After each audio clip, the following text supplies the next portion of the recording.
ലോകത്തിലെ ഏറ്റവും മികച്ച യുവതാരങ്ങളിൽ ഒരാളാണ് വിനീഷ്യസ് ജൂനിയർ. ബ്രസീൽ ടീമിനൊപ്പം കാര്യമായ നേട്ടങ്ങൾ ഉണ്ടാക്കാൻ കഴിഞ്ഞിട്ടില്ലെങ്കിലും സ്പാനിഷ് ക്ലബ് റയൽ മാഡ്രിഡിനൊപ്പം എല്ലാ കിരീടങ്ങളും ഇതിനോടകം സ്വന്തമാക്കാൻ വിനീഷ്യസിന് കഴിഞ്ഞിട്ടുണ്ട്.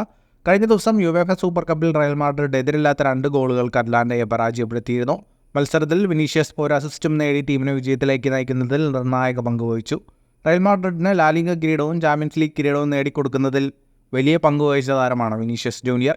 ഇത്തവണത്തെ ബാലൺ പുരസ്കാരം നേടുന്നതിൽ ഏറ്റവും കൂടുതൽ സാധ്യതയുള്ളതും വിനീഷ്യസിനായിരുന്നു. എന്നാൽ താരത്തിന്റെ സാധ്യതകൾ മങ്ങിയിട്ടുണ്ടെന്നാണ് ഇപ്പോൾ പുറത്തുവരുന്ന റിപ്പോർട്ടിൽ സൂചിപ്പിക്കുന്നത്. തൊട്ടുപിറകിൽ ഇംഗ്ലണ്ടിന്റെ ജൂഡ് ബെല്ലിംഗ്ഹാമും സ്പെയിൻ്റെ റോഡ്രിയും ഒപ്പത്തിനൊപ്പമുണ്ട്. അതിനാൽ താരത്തിന് ബാലൺ പുരസ്കാരം ലഭിക്കാൻ സാധ്യത വളരെ കുറവാണ്. കാരണം കോപ്പ അമേരിക്കയിൽ ബ്രസീൽ മോശം പ്രകടനമായിരുന്നു നടത്തിയത്. വിനീഷ്യസ് ടൂർണമെന്റിൽ 2 ഗോളുകൾ നേടിയിരുന്നുവെങ്കിലും അത് ബാലൺ മതിയാകില്ലെന്നാണ് വിലയിരുത്തൽ. കോപ്പയും യൂറോയും കഴിഞ്ഞതോടെ സാധ്യതകളിൽ വലിയ മാറ്റമാണ് ഇപ്പോൾ വന്നിരിക്കുന്നത്. ജൂഡ് ബെല്ലിംഗ്ഹാം, റോഡ്രി, ലൗറ്റിയറോ, കാർവഹാൽ എന്നിവരൊക്കെയാണ് ഇപ്പോൾ സാധ്യതാ പട്ടികയിൽ മുന്നിൽ. ഫുട്ബോൾ ലോകത്തെ കൂടുതൽ വാർത്തകൾക്കും വിശേഷങ്ങൾക്കുമായി സ്പോർട്സ് കഫേ ബോൾ തന്നെ സബ്സ്ക്രൈബ് ചെയ്യുക.